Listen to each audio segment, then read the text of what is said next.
Happy Monday. This is Ilona with a Spiritual Giant, and I am bringing you the energy read for the week of December the 3rd to, what is that going to be, the 9th or the 10th?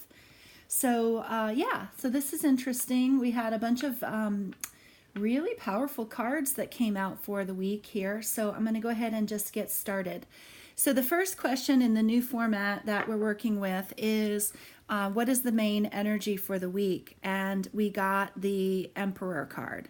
So this is a card about leadership and authority. So it just feels like there's going to be, if you're watching this video, if you're finding this, that you're going to have a week of making decisions, being in an authoritative leadership role, that you're really going to be working in, moving your life in a positive direction. This is about taking action. The masculine energy is always the yang, sort of that action oriented. And so, we've had a lot of messages recently about just sort of sitting back and being in that receptive mode.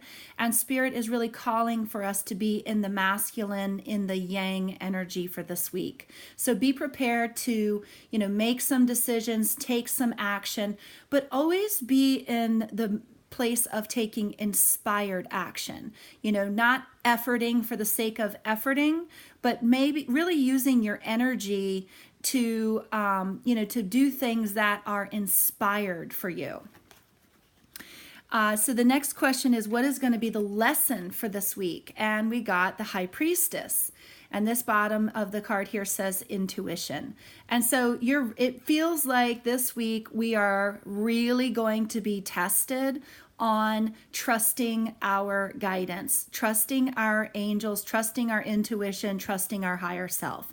So as you're taking action, remember we talked about doing inspired action. And so this card, the lesson is really learning to listen to that, that intuitive internal knowing, that intuitive internal guidance system. And that's going to be the lesson. You're going to, if you have to, there's nothing wrong with when you're getting some intuitive hits, is asking Spirit, asking the universe, asking your guides to send you signs, to send you confirmation.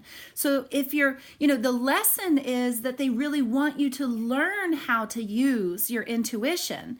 And so if you need a little bit of help along the way, the universe is always willing to oblige. And so ask for signs. And so if you're getting an intuitive hit that says, oh, you should do, this instead of that, ask the universe to send you, 3 rainbows if the path you think you're supposed to go is the right one. And it's amazing how when you're in that co-creative spirit, using your guidance system, when you're in that co-creative spirit, how the universe, your guides will show up for you. So that's really exciting. So that is the lesson, is using and trusting your intuition this week. The obstacle, no surprise, the obstacle that we might find, and here's what's interesting, okay, I just noticed this. This is actually quite amazing. You've got the intuitive, this is the yin, and this is the yang. And having both of them requires balance. How interesting. And this is going to be the obstacle for the week that we might encounter, is balancing out the yin and the yang. So you've got this masculine energy of taking action, being in a leadership role, having the authority.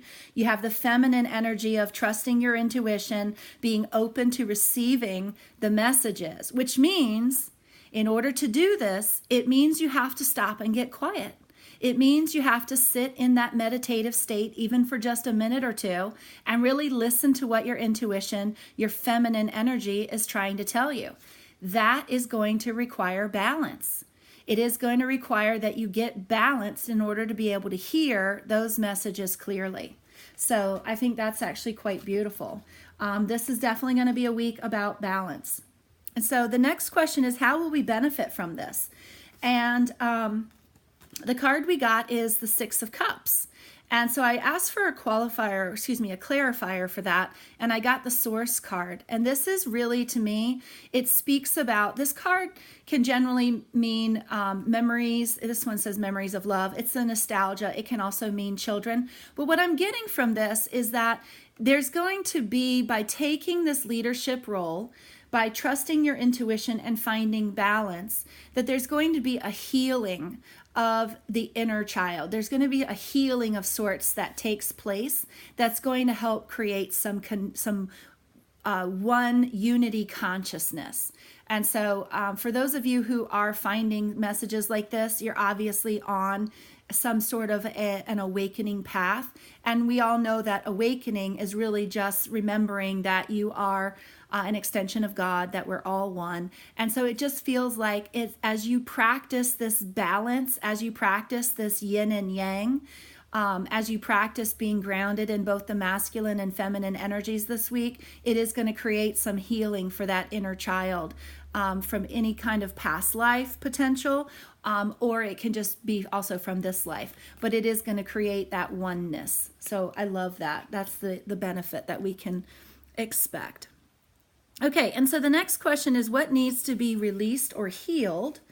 And we got the Six of Wands, and this is all about success. And so what I'm getting from this is, and then of course we've got Earth. So once again, we have a masculine type of energy, and Earth is Mother Earth, Gaia, a feminine type of energy. And so what needs to be released is this idea that, first of all, you can't achieve the success that you want. Also, what needs to be released or healed is that every bit of your success has to be done by yourself. When the earth, the universe, the planet, everybody's really conspiring, co-creating with you. And so again, it's about balancing this masculine and feminine energies together, getting grounded in Mother Earth. Also, walking with your power tiger, walking with your masculine energy, accepting that success is yours, that by birthright, you have the right to have all of your desires met. And you're going to be creating it with you're grounded into Mother Earth, as well as efforting in your masculine energy. What is the message from the universe? Beautiful messages here. We got friendliness, and we got the fifth chakra. And so this says, you are able to recognize traits in common with another in order to forge love-based connections. And, again, what did we benefit? We're going to benefit by unity consciousness. And so, Spirit is really trying to say to us this week that, with the fifth chakra, this is about expressing yourself. Okay, so as you're going through the week and you're tapping into your masculine and feminine energies and you're balancing things out, it's really about offering yourself, first and foremost, that love that you need, and then communicating that love to others. And the universe is really saying, look, this is a week, as we're approaching the holiday season, this is a week that we really need to be consciously co-creating with the universe and consciously co-creating with other people, understanding we are all one. And whatever it is that you feel like you're needing at this time, so is somebody else. Okay? What's the best way to get it? Give that energy. Okay? If you're needing something from the universe, give that energy away, and the universe has no choice but to have it come back to you. Whatever you give is what you get. So this week, as you're balancing out these energies, really focus in on what is it that you need, offer that to others, be of service to others by communicating in love and compassion and friendliness, and then you'll receive the exact same thing back. And so what can we expect moving forward? And these are two interesting cards. We got change and self-employment. And for a group of you, this is going to recognize the fact that you've been trying to create, you're in your efforting process, you're trying to create businesses. And so if that resonates for a group of you, it does mean that this self-employment change is coming. Not to give up. Remember to stay balanced, that you don't have to do it all yourself. And if you're needing assistance in your self-employment, what you're giving is what you'll get back. So offering that inspiration to others, offering that energy outside of you will return it back to you. Utilizing the power of the universe and Mother Earth to help you co-create. If that doesn't resonate for you, then for the rest of us, it really does mean that, you're sort of coming into your own self-control. You're changing your thought patterns. You're changing your belief systems. And you really do need to embrace this as a lifestyle change. That this is now how you're supposed to be operating as a lifestyle change. Unity consciousness, connecting to the universe, co-creating with the most powerful energy known ever is source energy. And we got the card, source energy. This is God energy. So just know that this change it's a lifestyle change for you. That's where you're going to be headed moving forward, that these are the things we're going to be regularly doing and implementing. So thank you so much for watching. And if I would love to hear from you, please like, subscribe, and comment. I'd love to hear your questions and how this resonates for you. Namaste.